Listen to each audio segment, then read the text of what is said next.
الشیطان الرجیم بسم اللہ الرحمن الرحیم الحمدللہ رب العالمین والعاقبۃ للمتقین والصلاة والسلام علی اشرف الانبیاء والمرسلین وعلی آلہ طیبین الطاہرین المعصومین المظلومین اما بعد فقد قال اللہ المنان فی کتابہ القرآن یا ایہا الذین آمنوا کتب علیکم الصیام کما کتب علی الذین من قبلکم لعلکم تتقون صدق اللہ العلی العظیم۔ کل کی درس میں ہم نے روزے کے فلسفے کے حوالے سے مختصر بات کی تھی کہ اللہ تعالیٰ نے روزے اس لیے فرض کیے کہ اسے معاشرے میں جو تکلیفات ہیں، جو مشکلات ہیں، جو بھوک اور پیاس کی جو تکالیف ہیں، ان تکالیف کا اسے احساس ہو اور اس احساس کے نتیجے میں وہ اللہ کا ایک اچھا پیروکار بنے، ایک پرہیزگار بندہ بنے، ایک متقی جو ہے بندہ بنے۔ جو روزے کا اصل جو فلسفہ ہے، مقصد ہے، وہ یہ ہے۔ اس کا اظہار اللہ تعالیٰ نے خود آیت مبارکہ میں فرمایا لعلکم تتقون، تمہیں پرہیزگار بنانا، یہ روزے کی فرضیت کا اصل مقصد یہی ہے۔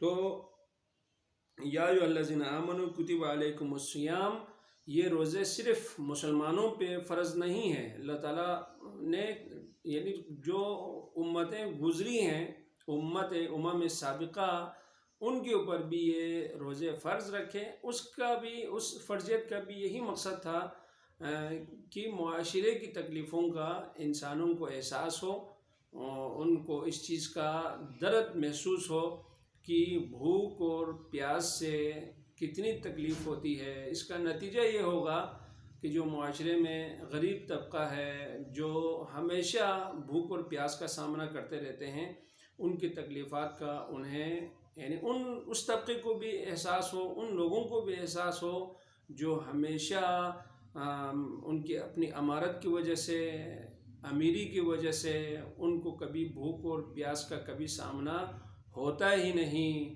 جب ان کو اس چیز کا احساس ہوگا تو معاشرے میں اس طبقے کی مدد کرے گا جو بھوک کا سامنا کرتا ہے، جو پیاس کا سامنا کرتا ہے۔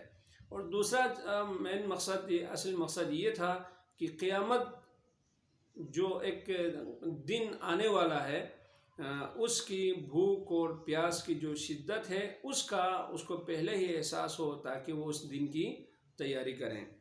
اس کے ساتھ ساتھ کل ہم نے پہلی جو رمضان کی جو دعا تھی، وہ آپ کے سامنے اس دعا کی تلاوت کی، اس دعا کے پڑھنے کا ثواب کتنا ہے وہ آپ کے سامنے رکھا۔ آج انشاءاللہ تعالیٰ پھر دوسری رمضان المبارک کی دعا اور اس کا ثواب آپ کے سامنے پیش کروں گا۔ ساتھ ساتھ فقۃ الاحوت سے شاہ سید محمد نور بخش نور اللہ مرقدہ وعلی اللہ مقامہ روزے کے حوالے سے کیا فرماتے ہیں، اس کے حوالے سے کچھ گزارشات آپ کی خدمت میں بیان کر کے آپ سے اجازت لوں گا۔ تو فرماتے ہیں اما الصوم المرضی، روزہ دو قسموں کا ہے۔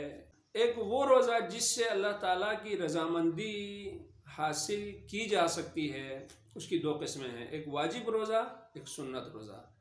اور اس کی دوسری قسم یہ ہے یعنی وہ روزے جس سے اللہ تعالیٰ کی رضامندی کی بجائے اللہ تعالیٰ کی ناراضگی حاصل ہوتی ہے، اس کی بھی دو قسمیں ہیں، ایک حرام ہے، دوسرا مکروہ روزہ ہے۔ فالواجب ستۃ، واجب روزے 6 ہیں۔ ادا رمضان المبارک کے ابھی دن جو چل رہے ہیں، جس میں آپ روزہ ادا کی صورت میں آپ رکھتے ہیں، یہ جو 29 دن کا ہو یا 30 دن کا ہو، یہ آپ کے اوپر واجب ہے۔ وقضا ہو، اگر اس دوران کسی وجہ سے اگر کوئی روزہ رہ گیا ہو، اس کی قضا بجا لانا واجب ہے۔ والنذر، نذر مانی ہوئی آپ نے کہ اگر اللہ تعالیٰ میرا یہ کام ہو جائے تو میں اتنے دن روزہ رکھوں گا، یا اس کام کو ہونے کے لیے، اس کام کی اس مشکل کام میں کامیابی کے لیے آپ پہلے ہی کوئی نذر کا روزہ آپ نیت کر لیں، میں اتنے دن روزہ رکھوں گا، تو وہ نذر کہلاتا ہے، وہ روزہ بھی رکھنا واجب ہے۔ وما فی معنیٰ، جو نذر کے معنی میں ہیں، والکفارات، کفارے کے جتنے بھی روزے ہیں وہ واجب ہیں۔ والاعتکاف، اگر کوئی بندہ رمضان المبارک میں اعتکاف بیٹھتا ہے تو اس کے لیے روزہ رکھنا، بھلے اعتکاف سنت ہو لیکن روزہ رکھنا واجب ہوتا ہے. وہ واجب ہے روزہ. وَدَمُ الْمُتَمَتِّعِ، اور قربانی کے عوض جو روزہ رکھنا ہے وہ اس کے لیے واجب ہے.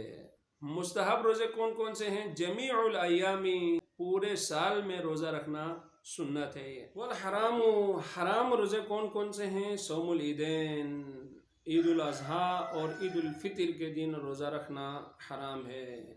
وصوم ایام التشریق، 11، 12، 13 ذی الحجہ کو روزہ رکھنا حرام ہے. وصوم یوم الشک بنیت شہر رمضان، رمضان المبارک کی پہلی تاریخ کو رویت ہلال واضح ہوئے بغیر رمضان کی نیت سے روزہ رکھنا حرام ہے. جب تک یہ واضح نہ ہو کہ کل رمضان کی پہلی تاریخ ہوگی، چاند نظر آ گیا، تب آپ روزہ رکھ سکتے ہیں. یہ واضح ہونے سے پہلے، رویت کا مسئلہ حل ہونے سے پہلے یکم رمضان سمجھ کر روزہ نہیں رکھا جا سکتا. وصوم النذر لمعصیت، اور کسی گناہ کام کے لیے کوئی نذر کا روزہ رکھنا کہ یہ شرعاً جو غلط کام ہے، حرام کام ہے، ممنوع جو کام ہے، اس کے لیے آپ نے کوئی نذر مان لی کہ یہ کام اگر ہو جائے تو میں اتنے دن روزہ رکھوں گا. وہ کام شرعی طور پر جائز کام نہیں ہے، تو ایسے موقعوں پہ اس طرح کے روزے رکھنا حرام ہے. اور یہ مکروہ روزے کون سے ہیں؟ والمکروہ صوم المتنفل فی السفر کلفتاً، سفر میں جو شخص نفل کا روزہ رکھے کلفتاً، جبکہ اس کو پتہ ہے کہ میں اس سفر میں جو روزہ رکھوں گا وہ میرے لیے تکلیف کا باعث ہوگا، زیادہ تکلیف ہوگی اس سے، یہ پتہ ہوتے ہوئے روزہ رکھنا مکروہ ہے. وصوم من دعی الی طعام، آپ کو کسی نے کھانے پہ بلایا ہوا ہے، پتہ ہے کل دوپہر کو کسی نے کھانے پہ آپ کو بلایا ہے، دعوت نامہ آپ کو مل چکا ہے، پھر بھی آپ روزہ رکھتے ہیں، تو یہ روزہ مکروہ ہوگا، اس کا کوئی ثواب نہیں ملے گا. یہ مکروہ کا مطلب عام الفاظ میں اگر ہم مکروہ کو سمجھنا چاہیں تو ہر وہ کام جس کا نہ کرنا اچھا ہے. یعنی اس کے بارے میں اگر یہ کہیں کہ اگر آپ یہ کام نہ کرتے تو اچھا تھا، یعنی ثواب والا کام، شاباش اور داد والی تو صورت ہے ہی نہیں اس میں، یہ نہ کریں تو اچھا ہے، اس کو مکروہ کہتے ہیں. وصوم الضیف تطوعا بغیر اذن المضیف، میزبان کی اجازت کے بغیر مہمان روزہ رکھے، وہ روزہ مکروہ ہے، لیکن وہ روزہ نفل کا ہو.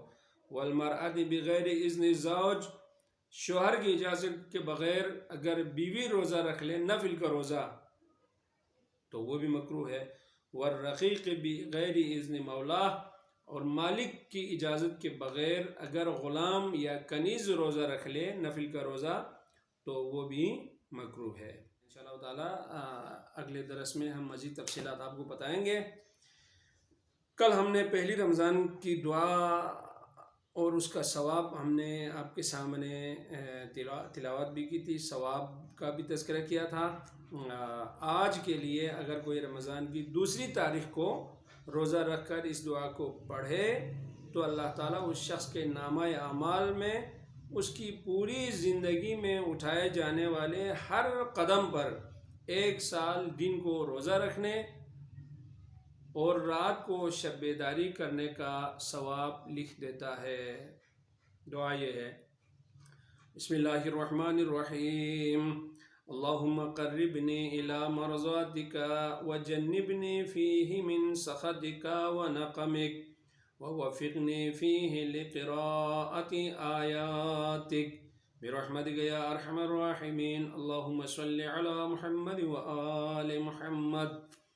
پروردگار مجھے اپنی رضامندی کے قریب کر اور اس مہینے میں مجھے اپنے قہر اور ناراضگیوں سے دور رکھ، اور اس ماہ میں تیری آیات کی تلاوت کرنے کی مجھے توفیق عطا فرما. اے سب سے زیادہ رحم والے، تیری رحمت کا واسطہ. اللہم صلی علی محمد وآل محمد. اسی پہ دعا کرتا ہوں کہ اللہ تعالیٰ ہمیں اس مہینے کے فیوز اور برکات سے کما حقہ مستفید ہونے کی توفیق عطا فرما. آمین یا رب العالمین برحمتک یا ارحم الراحمین.